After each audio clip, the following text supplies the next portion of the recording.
My guy, got a lot of love, but I ain't got a lot of time. My man, Ron, what's up, man? How you doing? How you living? Where we going? What's happening? Not much. Another day in the life, man. I'm gonna try to stay out your way so you can do what you do. No, it's all good, man. So tell the good people a little bit about you, who you are, where you from, what you do. I am Aaron Dixon, born in Baltimore, Maryland. One of my good friends is Ty. But I've been in the Army for about 14 years now. Got a career in government for about 10 years, coming up on 10 years. I'm a dad, sports enthusiast, martial artist. I do a lot of things, honestly. And private chef in my off time. So. Absolutely. So private chef, how did that come along? Oh shit, man! I started culinary school fresh out of high school, so that was my first real introduction to cooking. But yeah, I really started with an internship, and then I got into culinary school. So went to culinary school, joined the Army after about 2 semesters. Decided to put culinary on the side. Just jumped into the Army thing pretty heavy. Put the food thing off for a couple of years, and then in 2019 I just tapped back into the food thing. So I opened up the business in 2019, opened up an LLC, and then I just really tapped in the last 5 years, cooking pretty heavy. So I got formal education in cooking, but really more self-taught than anything. So how did that? Not trying to jump back and forth, but you said you started it fresh out of high school. So where did the military come in? Because I heard the military was 14 years. Yeah, it was. Well, first of all, how old are you? I'm 32. All right, 32. So that would make sense. So 18 plus the 14, 32. Yeah. So man, I was in high school. Applied for culinary school. Got into culinary school. Was in culinary school. Going through the motions of college, and I was like, man, life was life. Life was life, and I was like, I need to figure out how to pay for college, right? To support this degree. And then I saw the National Guard. I was like, line and niggas. Yeah. So it's 2019, so 2019, 2011. So they recruit heavy, and we can pay for your school, tuition, bonus, and all of that. I didn't know jack about military or anything, but I saw the ad, and I was like, man, I'm gonna pay for college using this. So jumped in, got the GI Bill, and then just took my life so many places. So it's kind of crazy, kind of surreal. All right, so I'm gonna jump in and tell a little story about how I met this guy. Oh. So this is a little bit crazy. If you was in 2011, I think I joined in 2013. Yeah, Valentine's Day 2013. So obviously you got your basic, you got your AIT. I think I got the drill November. We skipped all of that. We was in the MPs, and then so November was a snow day. Y'all wasn't there. December was the holiday. Somewhere around January, February 2014, we're all at this armory up in Cascade, Maryland, in the middle of nowhere, up in the sticks. And everybody got to come in, but you got to park on this hill. It's snowing, the weather's bad, but everybody's rushing because they didn't play. If you wasn't there on time, 15 minutes before. That was the real Army back then. I don't know 15 minutes before formation. So yeah. I don't know what it is right now. This Army ain't the same, but it was. I saw me and my man Dev were car enthusiasts, and we see all these different cars coming in. I think Dev had a Lexus, I don't know, LC 300 or something like that. Long story short, light-skinned cat pull up. Got his hair slicked down. He was real light then because y'all wasn't outside. But fresh from a deployment, my boy had a couple dollars in the bank. And one of the cars that me and Dev wanted so bad, my man pulled up in. I didn't like the color. It was blue, right? Yeah, it was a blue Audi A5. And that was when they had just came out with them. They was just about to do the sport back for the 4-door, but they still had the. That was deep sea blue. They discontinued that colorway. Deep sea blue. So I was like, okay, the car's fire. Then he comes strolling. I think he was an E5 then too. I just got promoted. You couldn't tell this kid nothing. He was happier than happy. But I was like, okay, not saying that it was animosity, but My boy Dixon was bigger than he thought he was. Well, his attitude and aura gave off a bigger perception than what everybody else had. But the moral to the story, that was then. Now, we've been locked in ever since. Yeah, 10 years later, man. Probably about to punch him in the throat. I didn't know that he know karate or jiu-jitsu, right? I know a couple of things. I box, jiu-jitsu. He might have put the pause on me. But at the end of the day, nah, man, that's great. You got 14 years in. Do you regret any of it is the question. No, I don't really regret it. Could I have made some different decisions? Wholeheartedly, yeah, but I don't really regret, like, the military or anything. Yeah, like, even if I had a second chance, I would do it again twice over. I love to hear it. Do you think you're going to be a lifer? Decisions. I mean, at this point, man, 14, we got 6 more years to go. I'll be 38, man. I'm still young. Gotta pull the trigger. Yeah. Gotta let it go. For all y'all people, man, that's contemplating it, you hear from a vet, 14 years in, 10 years in the government civilian world, and he still says he would still thug it out and finish it. Because at the end of the day, that money, all income is good income, no matter whether it's coming in the beginning or coming on the back end. But at the end of the day, you still got to secure that bag. Yeah, I mean, I guess the best advice is take care of your mind, take care of your body. Like, yeah, I'm 32, but I'm in pretty good peak, like, physical condition. Like, still score high on the PT test. Mentally, I'm in a very good place. But yeah, you just gotta take care of your mind and your body, man. Like that, your body's gonna go first, but mental will carry you through anything. So take care of your mind, take care of your body. Do you believe that, how can I ask this question? Do you believe that the military paved ways for you in your civilian profession? Yeah, I mean, I think in life, it laid some groundwork for some things. Like, I think sports for kids lays good groundwork, and like I think martial arts is good for kids, and then like the military, decision making, decision solving. Like, you gotta have some good skills, but I think the military like really opens up pathways to put you under stress and have you think in stressful situations. So, like, you know, there's a lot of things I take away from the military. Like, you know, sometimes, like, I could be in a pinch and I'm just like, man, do I panic? Because that's only gonna make the situation worse. Or do I think my way through, keep my stress levels low, work through the situation? And then when you get on the other side of the situation, you look back and you're like, man, I'm glad I didn't panic. I stayed composed under pressure, and I got through it without overly stressing myself out. So I think that laid the groundwork of like handling stress and, you know, just being in stressful environments. So I agree 100%. So kind of to piggyback off of what you said, you started off with the fresh out of high school, you went to culinary, got all that, and you used the military to assist in paying for school. yeah. I think that's a lost cause now, because they're changing a lot of the rules. And back then when we joined, money was a little bit more frugal coming out of the government because they needed people. So you had the student loan repayment. Man, so back then, like, you can get the Montgomery GI Bill, and this was before, if anybody knows what the post 9/11 bill is, like I have the post 9/11 bill because I have active duty time. Ty, you can speak for the same thing. But the Montgomery GI Bill, you can get a couple grand a month.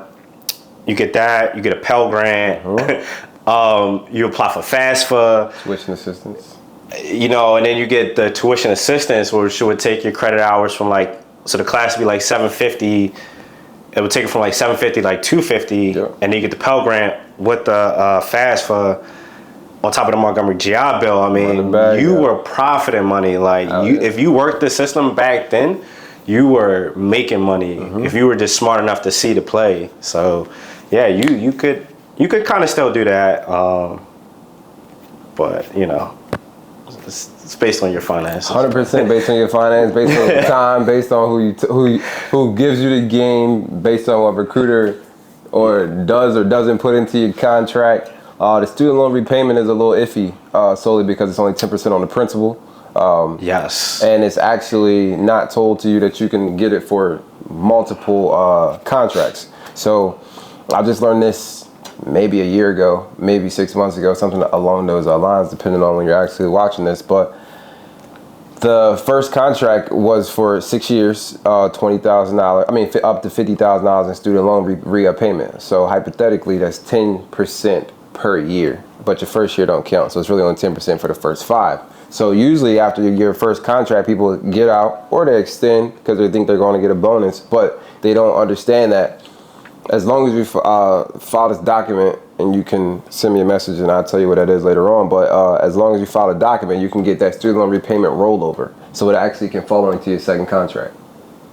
Interesting. But people don't get told this because it's just a game that you got to understand when you actually get in. But so you technically, as long as you have enough, you can roll it over. As long as you don't violate or get your contract terminated, you can roll over the money. And like Aaron said, as long as you got active duty time, you can get that post 9/11 GI Bill, you can get that Montgomery GI Bill, and that assists you in going to school for free for sure. So since he was playing the National Guard route, did you deploy in your first contract?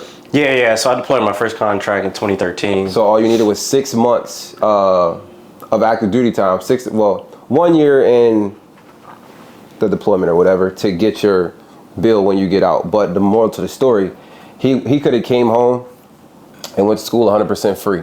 And depending on his rank at the time, you can get a stipend for basic allowance for housing. So the military doesn't pay. Go ahead. So I actually use my post 9/11 bill for on-the-job training. So like that's another one. That's a good caveat, right? On-the-job training is something the post 9/11 bill covers. So my first I'll say about a year. For like a year straight, I used my post 9/11 bill on the job training for my now career path, and I was making like an extra $1,500 a month on top of my paychecks that I was getting from my career job. So I was getting paid to train into my craft, and then I was making an extra 15 on top of that. So you gotta be understanding and learn how to play the plays, man. Run the plays. Get linked up with good leaders that could assist you in understanding what to do, how to do it, and how to maximize it. So you did that fresh out of high school, and then you got into your career profession. You've been doing that for 10 years. How do you enjoy that? It's rewarding, man. It's rewarding. I mean, not everybody likes working for the government, but government, whether it be state or federal. But it's been rewarding, man. It's been a good 10 years. Like I said, I'm taking care of myself, so I'm still young. So in 10 more years, I'll be 42, dude. That's kind of crazy, right? That is getting crazy. And 42 is young in terms of how adults are now. So absolutely. I don't even know what I'm paving the way for things post. So when I'm at my time, I can just walk away. And I eventually open up into another LLC. I got a grand scheme of things of I want to do a training and consulting type of business. So, I'm setting that 10-year plan right now. I'm putting the steps in. I'm paying for trainings. I'm learning. You can't time. It's like they say, you can't time the market. You just got to jump in. So absolutely. I'm not gonna try to plan this out 5 years, and then that 5 years comes up quick, and I don't know what I'm doing when I'm ready, eligible to retire from my first career. So I'm setting traps, planning it out, 5-year, 10-year increments, getting trainings done under my belt, certificates, writing my resume, tying up loose ends, getting back into school eventually so I can just have a bachelor's degree just for namesake, because I don't possess a bachelor's degree, but I make a good amount of money without a degree. But it's not everybody's path. But still, I'm at top, get that bachelor's degree so I can have the namesake, and then now my resume is But I eventually just want to go in business for myself. So you think you'll do that before you retire from the government, or no, I mean, I got a grand plan, like, you know. I mean, you don't got it as as a part-time entrepreneur, like, I don't think a lot of people really understand like entrepreneurship, and like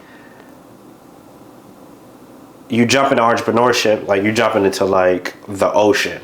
Like, it's not like a swimming pool, it's not like a kiddie pool. Like, you jump into the ocean. So like my side gig, like my side business is cooking, is culinary, right? Like, if I had to do that every day, can I replace like $100,000+ salary with food, which I had to like essentially sell a product every single day, X amount of days, quarterly. Like, there's a lot of logistics that goes into that. So like, I'm cool with having a yearly salary, money coming in every week. I can do this at a low stress level, can do my events and stuff on my off time, peak hours, and then still have like health insurance and still not worry about like the stress of surviving. Big business, of surviving. No, sure. So, you know, entrepreneurship is not for everybody, but like, if you read from like the big guys, like the giants, the billionaires, they failed a lot more than they succeeded. They just kept at it, but not everybody is a success story, right? Absolutely. So like, there is so much failure riddled in success. Like the big successful stories, like the Steve Jobs, the Mark Cubans, the Elon Musk. Like, you have to fail a lot, and a lot of us are not afraid, are not equipped to fail. Absolutely. And have the mental fortitude to keep pushing through that failure. So when it's my time and I don't have to worry about bills, and I don't have to worry about my child and all these like ancillary things, and I'll focus on business. But that's my route. That's the way how I want to carry it. So. Not for everybody, but that is definitely a smart way to think about it, though. I will attest to that. I think people fail to realize that business is more failure than it is success. And I've done it freaking 3 times. And reality set in. You got to get back. You got to figure out something else, because, like you said, the money's, you got to make it now every single time. So it's not about, oh, I'm just going to go to work and I'm going to get a paycheck. Now it's, I have to make this food, and I got to buy the food that I was already going to get for free. Well, not for free, but from my job. And then I got to make the money to pay the regular bills. Yeah. So it's like, no days off. Yeah, it's very, very tight windows. Like, you know, and where I'm at in like my small business, I can account like, this is going to be my profit margin. But then, like, you know, it took me a lot of years to like really make a formula to where I know exactly how much I'm gonna make. Like, I gotta charge for this. It's gonna take me X amount of hours. It's gonna take me X amount of days. Like, and I was losing money. Like, I know that I was selling myself short. I didn't have the knowledge, so I had to stumble a lot of years before I can get to a level where I'm smart enough now to charge my worth, and I'm comfortable enough too, because I am rooted in having a 9-to-5, to where I don't got to take on every client. I can turn people away. There is people that's going to pay my price. He didn't turn me away, unfortunately. I've been asking for these freaking meal preps for 7 months. We were consistent, and 7 months. And listen, I missed 1 month a meal prep. No, 2 weeks of meal prep, and he was like, "You done messed the money up, bro. Can't do it no more." And it's no hard feelings, man. I appreciate you for even being a customer client and also a friend. So no, for sure. But you know, I reached a peak like last year, where I had 2 high-end accounts, which paid me handsomely. Like, and this was less work, more revenue. So, you know, like, no disrespect to you or other clients that I serviced in the past, but it was just like, I had to focus on these 2 core accounts, and it was just more conducive to my time and the money, you know. So. Absolutely. So I guess a better question for you is, do you believe that I don't want to call them stumbling because I say it's a blessing in every single lesson. Do you believe that those lessons have taught you, the business lessons and the life lessons have taught you how to be better financially? Yeah. I mean, it's lessons in everything. Like, it's so many lessons riddled in just life. Like, you got relationships, you got financial success, you got emotional, you got the physical. And it's ups and downs. It's all a roller coaster ride. And now, like, the beauty about life is, like, we're balancing all of these different ecosystems, right? And making this one big universe. So, like, I got my universe. I got all these things going on in the background. For sure. Like, you know, I came straight from work today, came home, I met you here, literally changed, and now we're doing this. And, you know, like, so, yeah, man, like, you gotta fail, you gotta fall on your ass, and then you gotta keep getting back up, though. Like, just don't be afraid to fail. It's probably like the best advice. Like, don't be afraid to fail. Love to hear it. You don't want to partake in anything? I do not drink, sir. Oh, shit. You didn't know that? No. You didn't know that I don't drink? Well, me, I am going to partake. I don't think I've drinking. Well, first of all, I've never been a big drinker, but I probably haven't drank in like 3 to 4 years. This ain't for me to go into depth on why I don't. Hey, man, that's your business, my yeah, brother. this is yours, not mine. But yeah, if I wasn't drinking, I probably wouldn't have kids. So let's just say we stay away from the alcohol. You know what? Respect, my brother. I love the kids, but it ain't for me. I'll take a shot of water, but you know, that's it. That's all. So, what are you actually making? All right, so this is like stuff that I just eat. I like change my diet. Mm-hmm. So, you know, I'm an athlete, obviously, like in my spare time. So I found this diet online, and I got a background in nutrition, but I don't really prescribe to a diet. I kind of just like eat good whole food sources. But I saw this diet. It's called a superhuman diet. So they eat a lot of beef, a lot of high protein, a lot of fruits, cheese, dairy, a lot of the stuff that like they tell us online, like don't eat. Like this diet has it, and I actually feel really good, even like on days I'm training. So what I got here is some 90-10 ground bison, and then this is just some ground venison. This is like super high in protein. So one serving, 140 calories, 25 grams of protein. But like this meal, so I'm gonna pair this with some veggies. I got the veggies in the background. I got this from Costco. This is a super easy meal prep. So I'm gonna ground this up, add the veggies straight to it, and then I got some rice already made. Keeping it pretty simple. I just got these like mild chili packets, so it just tastes like, yeah, it gives us some flavor. It tastes like chili. I think these were like $12 a piece, so it's like 24 bucks, $2 a piece. So we had like 28, and then the bag of this is like 12 bucks. Probably you get a good amount of servings out of that, and then just add some rice to it. I mean, you got a super easy meal prep that's super nutrient dense with the bison, all the B vitamins, with the bison, carbs, veggies, fiber. I mean, this is like a complete meal. It digests easy, so I don't have any like gastrointestinal issues, and I just like it. It tastes good to me. So, but it is lean, so like it can be dry, but like to counteract that, if you just add like some chicken stock to it while you're cooking, it'll add like some moisture to it, or the veggies when they sweat out. And so yeah, for sure. What is it called? What? The not diet, but the you said superhuman or something? Yeah, it's called a superhuman diet. I found it on IG. Like, I'm just scrolling one day, and this guy was like, and I was like, this is stuff I already eat. Never sure. Blueberries, raspberries, strawberries, eggs, right? So like eggs like a staple of my diet. I eat 3 eggs a day at least. On the average, I eat 3 eggs a day. Lots of steak. He's chicken, beef. I'm just swapping like regular beef for bison.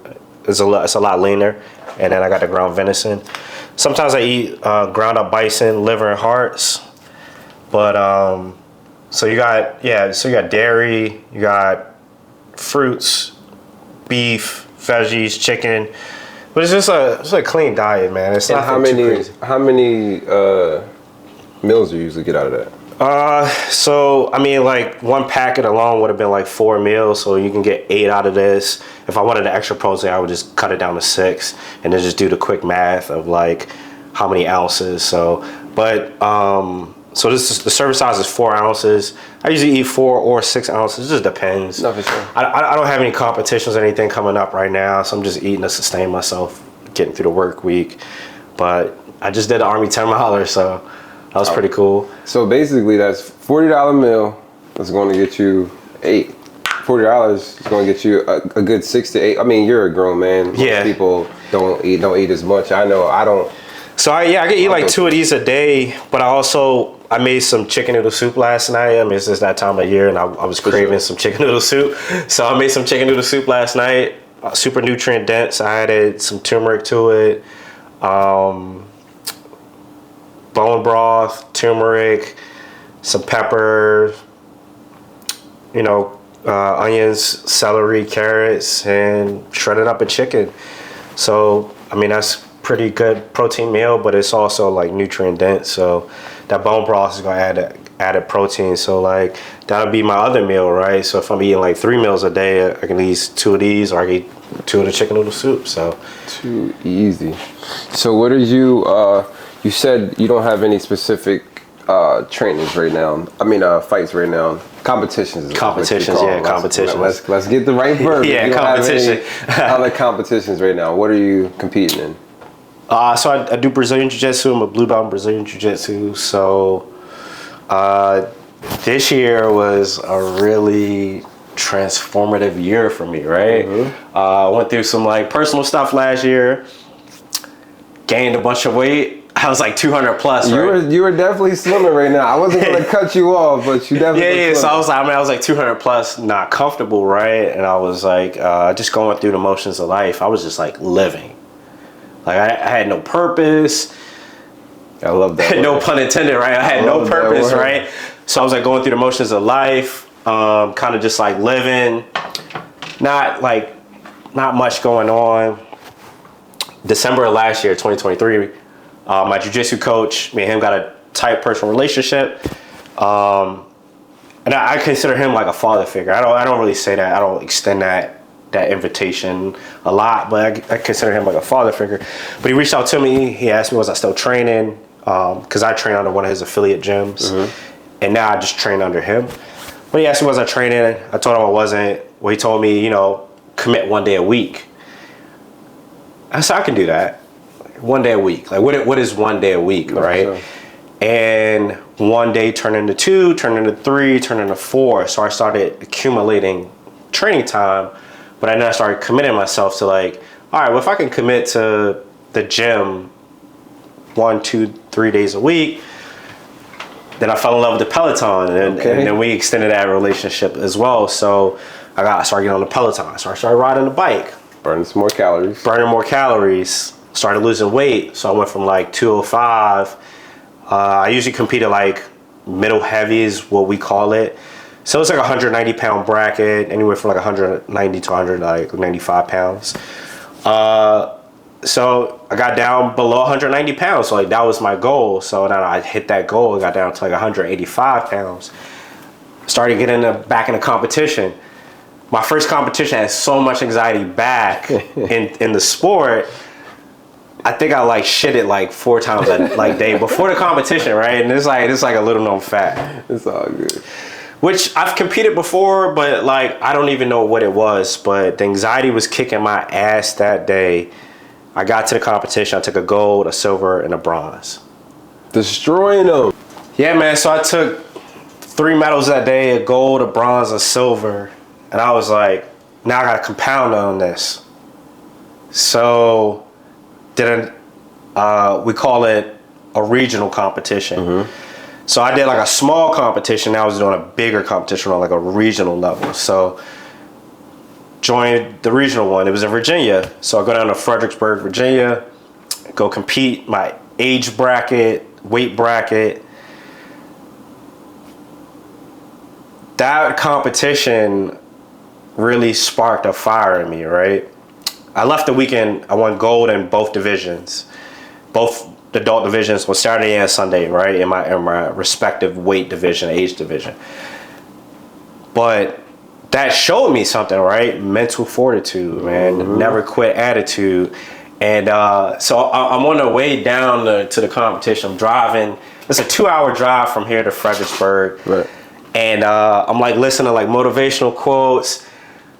Well, I listened to Kobe Bryant just talk for 20 minutes, right? I just found like a montage of like Kobe Bryant clips. I listened to Kobe Bryant.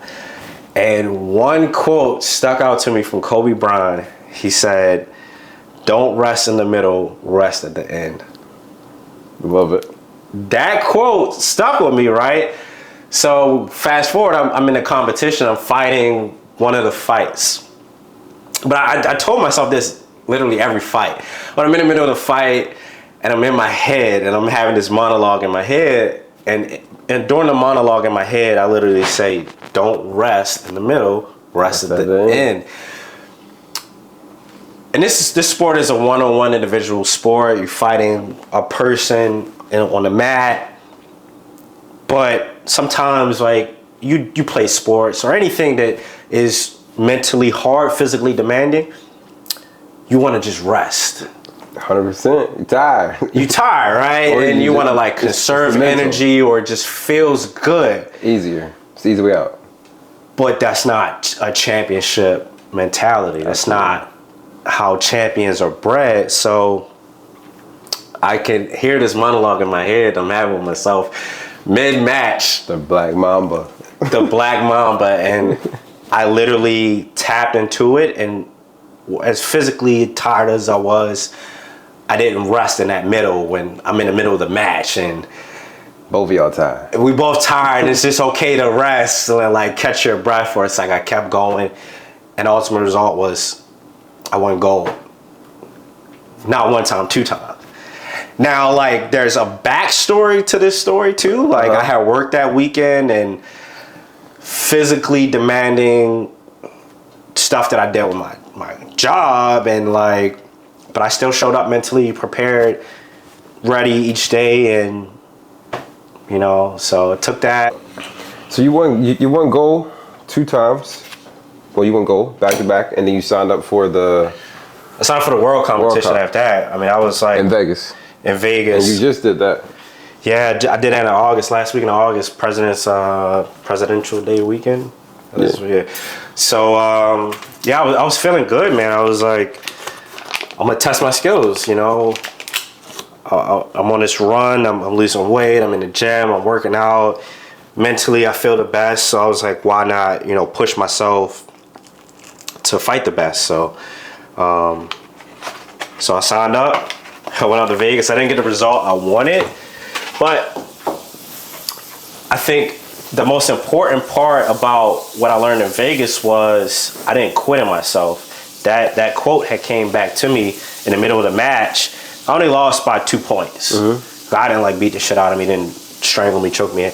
I lost by 2 points, right? So learning that I stayed in the fight, I made some mental mistakes that cost me the match, that I didn't win the match because, you know, some mental mistakes, I can fix that. Absolutely. But I didn't quit, right?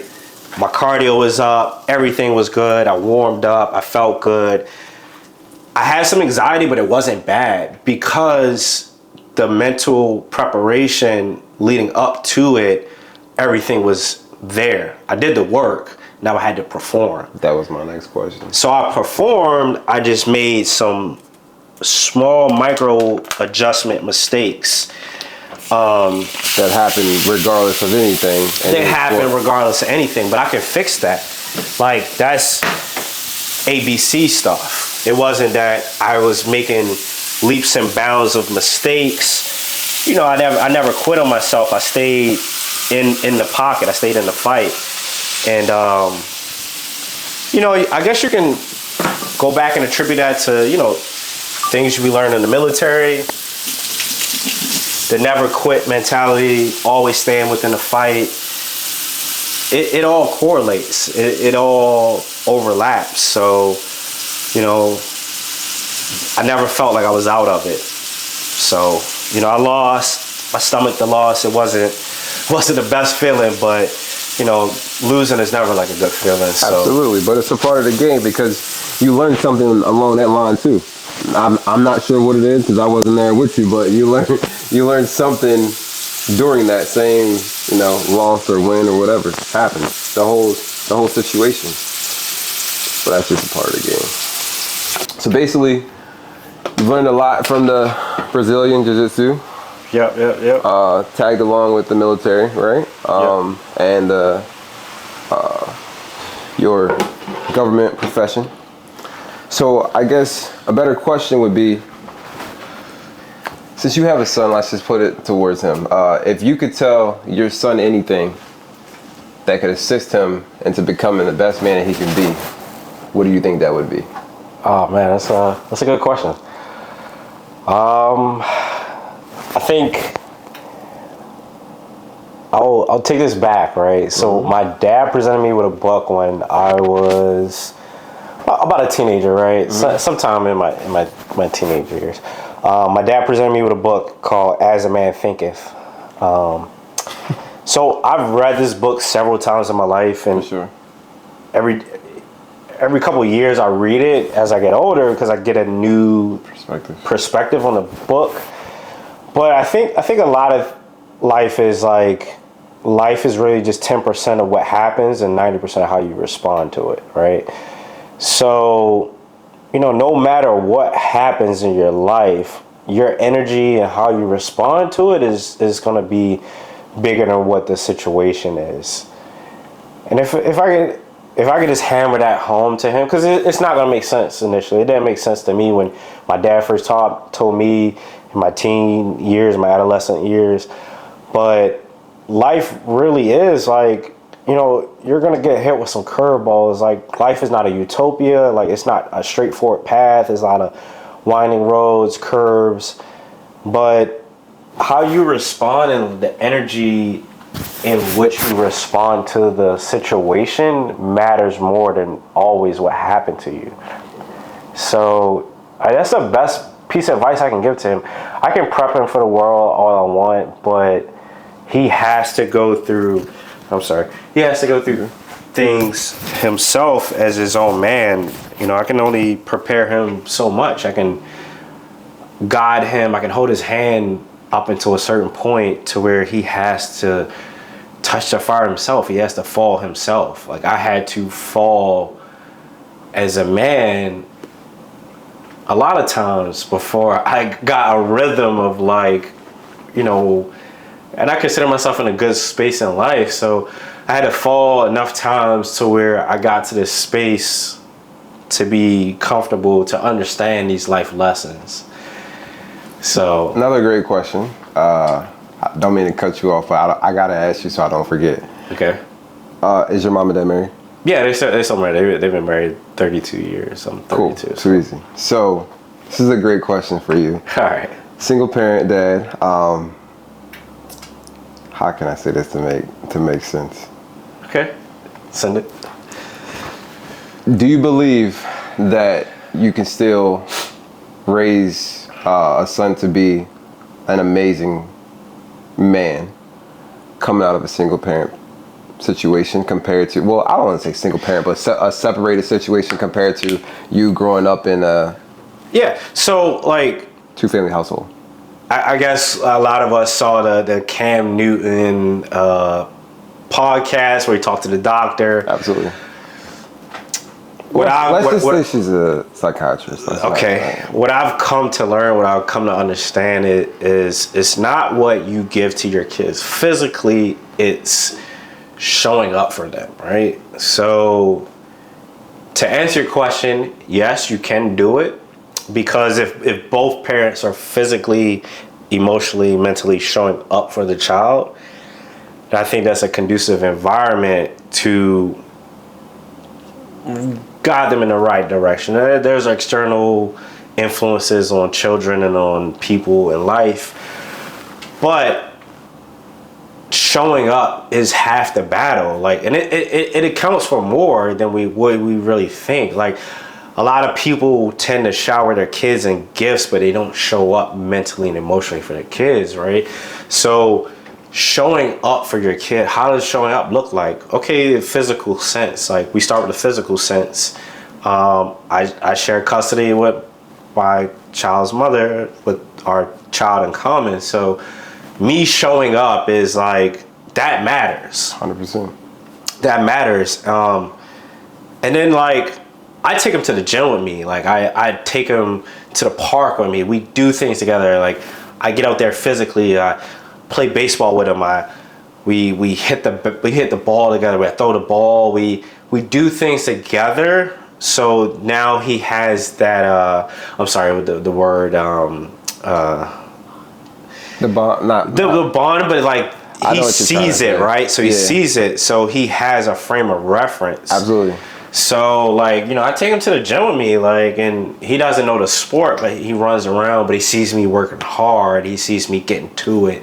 He sees me fighting, the grit, busted lip, you know, like limping out of practice, but dad gets slammed around in there. You know, but it does happen. No, but it sure. happens. But he sees it, so he can learn from it. So it's you know, just showing up, just spending time together. Like, you know, I posted a reel on my page the other day. We did a cooking session together. You know, I was my time. Like, it used to be like, I felt like I was the fun parent. You know, because like, I get them and we always just do like fun stuff. But I was like, what is something we can do that like doesn't involve like spending a lot of money, but is meaningful and impactful, right? And we did a cooking session together, and it was so successful because it warmed my heart, it warmed his heart, and I allowed him to cook. And I didn't put a governor on him. Like, I gave him a real knife. Right. I supervised it, but I gave him a real knife. I let him do things because he wants to learn. He has a little baby kid, toddler, kitchen set, but I let him cut with a real knife. I let him put the salmon in the pan. I let him season it. I'm teaching him, but I'm not putting a governor on him. So he can learn. So, you know, I'm teaching him how to fish in the sense of life. So, you know, that's showing up. Like, those hands-on actions, I believe, matter more because they matter on a different level coming from the father as well, because I believe personally that the father's job is not to coddle. The father's job is to actually, I don't want to use the word hands-on, but you get what I'm saying. We it's love like different. Kind of lets you learn. As fathers, as men, we love differently, right? So like our love is not a mother's love. Like our love is, it looks different, it feels different, and every boy, in my opinion, seeks their father's approval. 100%. Right? So until they hit that peak, and then after that, it's like, whatever, I'm just going. Right. But, you know, like, everybody has to essentially have a master. Like, everybody has to bow down to like a master in life, right? And like, you'll find that through different points. You don't have to call somebody a master per se, but, you know, to gain like experience in life, like, you have to find somebody that's higher in experience and intelligence than you, and, you know, you seek to gain their approval. So for sure, it starts in the home with your parent and it extends in life, you know. So, you know, just showing up, man. You show up first as a parent. You know, your first duty is to show up, and, you know, you show love, and you show love in whatever way that is, whatever unique to the relationship. But showing up, showing love, and fostering in your children's development, being there for them, and encouraging what they want to do, and then pushing them past the boundary of what they can conceive in their mind. So I have two questions that I always ask everybody that I interview. One is defining the purpose, but the first one I would say, is if you could change anything, Okay. what would it be? Wow. So I know you said that you would teach your sons patience, basically. Yeah. But if you could change anything from the past, what would it be? You know, that's honestly a scary question. I agree. Because like we said a couple minutes ago, like I said a couple minutes ago, like you have to fail. So if I never failed in a lot of the situations that I handled, yeah, that's a different script of my life story, but what does my life look like if I didn't fail? If I didn't have to go through these failures, right? Alternately, another failure presents itself. So I'm not exempt of failure. So if I changed something that I failed at, or if I did, that doesn't make me feel comfortable in my life, maybe I don't like talking about something, how does that change my life? It doesn't inherently make it better in my mind, right? Because like something else can present itself to you. For sure. So we are presented with whatever life we're presented with. But I don't think that going back and changing stuff that I perceive as negative or I didn't like the experience, if I changed it, it wouldn't make my life that much better. I don't think so. I agree. And that's just like perspective over time. Like, so obviously it's a purposeful conversation. So you gotta ask a purpose question. Okay. So I guess the next question is, do you believe that you're walking in your purpose, and do you believe that what you've done and what you have achieved has defined your purpose at 32 years old? Obviously, I know you got time, but so far in life. yeah, I think I'm just getting around to finding my purpose. I'm moving through it currently. I found it. There was a point where I didn't have it. And there was a point where I did find it, and now I'm living through it, I'm moving through it, and it makes me feel good. It keeps me grounded, it keeps me rooted. And the second question again was? That's basically the same thing. I mean, it was just asking you if you're actually walking within it, but I feel like just off of me knowing you, and I don't want to tell you, I don't want to speak for you, but just over the years, I guess it's crazy. So 11 years, I would say, around 13, 14-ish. So about 10 to 11 years. Yeah. I would say over time, everybody's like that. And I think personally, because I know you, I would say that at this current moment, you're definitely walking in your purpose, because if you've learned, you've overcame, you dealt with situations that many people that we know have both folded. Yeah, facts. Or just can't get out of their own way. And the transition is definitely working. But I think Jiu-Jitsu definitely helped. Your government profession has also assisted.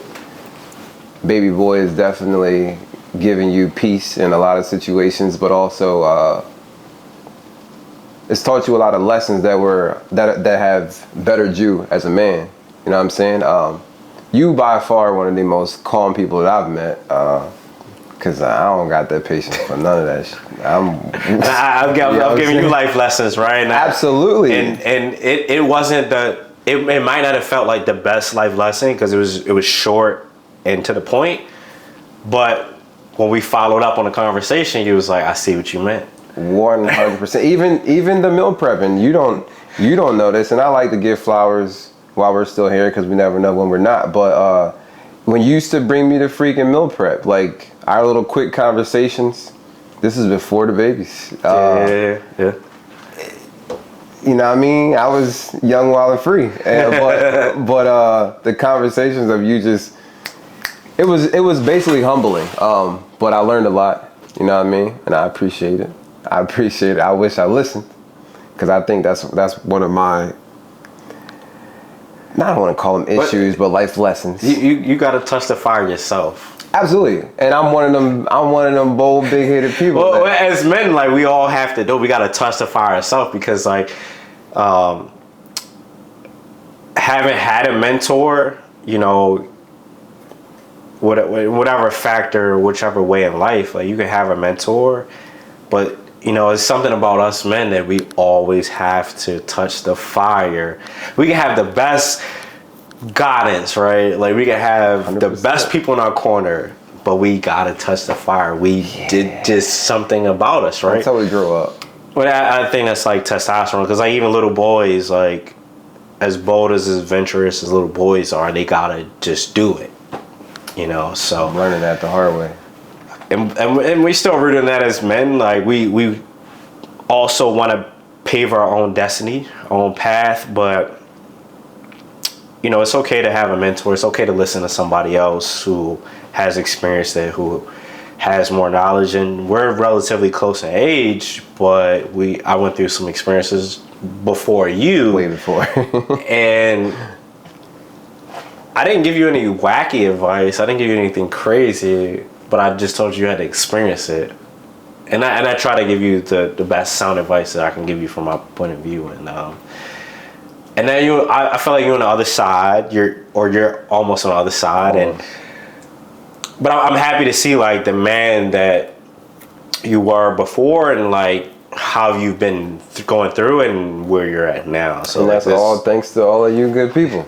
I call y'all life coaches. I'm not a big fan of the word mentor, but fair. I call them life coaches because it's crazy. I had a saying, why failing success is free. But at the end of the day, I was definitely failing because I wasn't trying to listen to nobody, you know what I'm saying? But you had to do it your way. Absolutely. And then you had to fall on your ass. Yeah. And then you had to get back up. Spend a lot of money.